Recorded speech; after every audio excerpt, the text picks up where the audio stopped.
Viewers, thank you so much that you have actually been with us. Right into it, we are basically now having a privilege to have a good nature agro, and we are talking to the sales director, who happens to be Susan Chimpandwe Ngombe. Yes, good evening, madam. Good evening, thank you. It's been my pleasure hosting you. Thank you very much, I'm happy to be here. Thank you so much.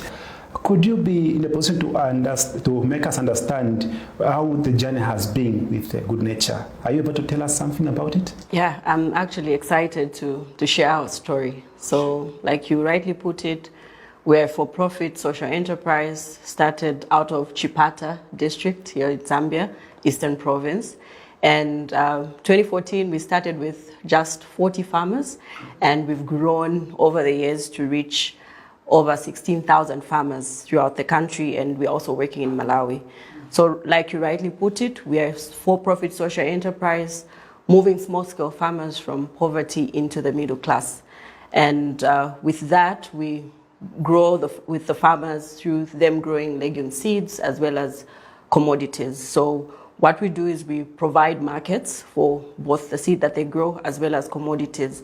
We believe that all farmers, regardless of size, commercial or small-scale farmer for that matter, everyone deserves a chance to access markets and premium markets that provide value for whatever they're growing.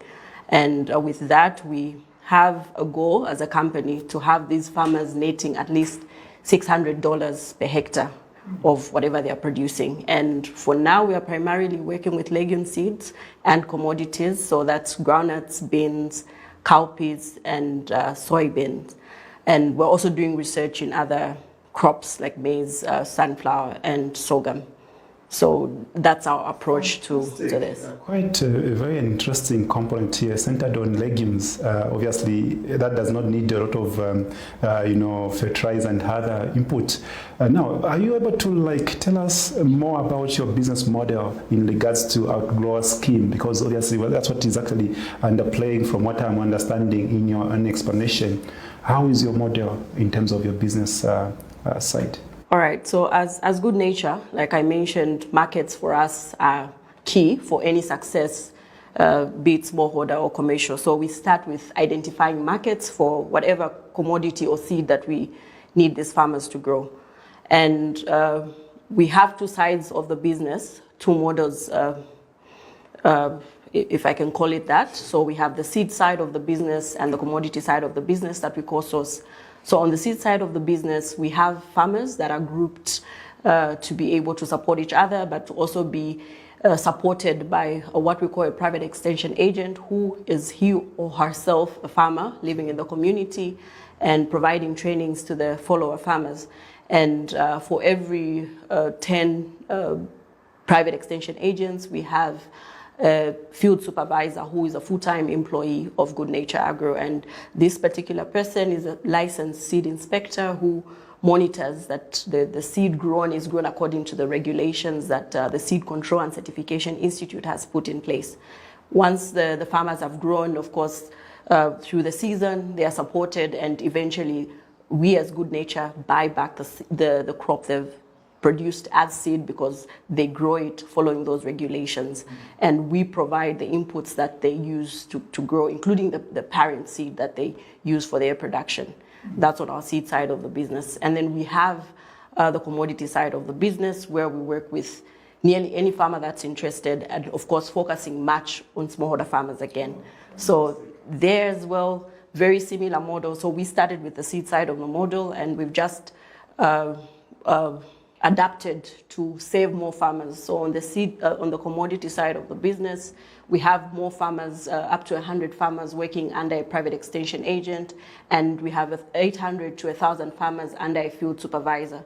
There as well, we're making sure that we are providing the agronomic support that the farmers need. We are providing quality inputs as well as markets at the end of the season. Oh, quite an interesting stuff here. Okay, obviously linking to your last point of providing markets and as well as inputs, Would you be in a position to tell us what opportunities are there for SME, linking it to GNA?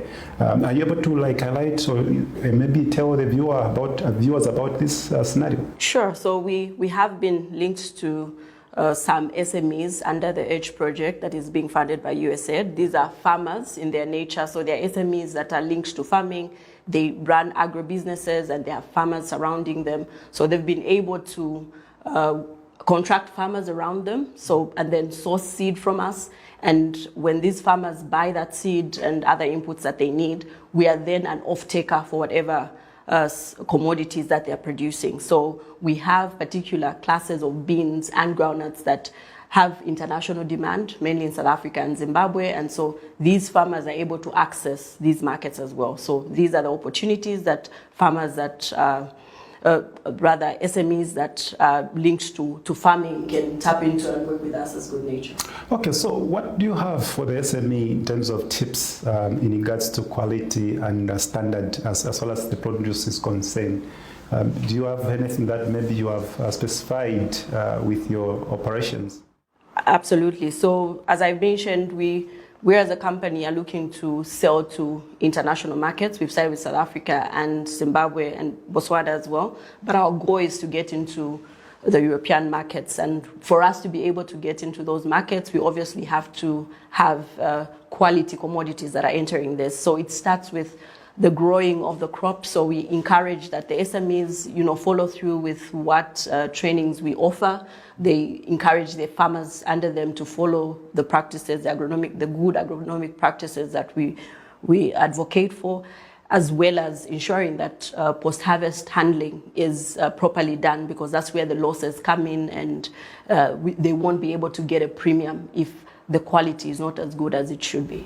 Okay, so what is your value proposition in this case, and also linking it to how you work with EDGE project? Okay, so our value proposition is, look, if you as an SME have farmers that are in close proximity to where you are, you could be an aggregator for us, and as well as an input supplier. So farmers buy inputs from you, and you can then at the end of the season be able to have these farmers bring back the commodity to your location. So you're both an input supplier as well as an aggregator, and you'll be able to make business from both sides of these dealings, both being an input supplier and an aggregator, because we as a company are interested in both sides. So we're encouraging SMEs that have farmers around them to work with us and see how we can help the communities around them grow, especially the farmer that puts in so much work. So finally, having to have heard a number of good stuff that you have mentioned, where can people buy the product, or where can they basically sell the product? Obviously, also how much do you peg some of these products? Okay, so on the where they can buy, so primarily it's our seed. So we are in, I would say, almost every leading agro dealer shop around the country. And so if a farmer, if an agribusiness wants to get into this, they can visit any of these. And then where they can sell, so again, we encourage farmers to be grouped. So depending on who the lead link is, so if, say, for example, we have an SME that is linked to us through EDGE, so I can't necessarily give, depends on where the farmer is, and there's so many to mention, the channels that we sell through. So if farmers are interested, we'll be able to share details of how we really work, so that they get in touch with well-connected groupings and work through the channels that we operate in. Thank you so much, Susan, for having time with us.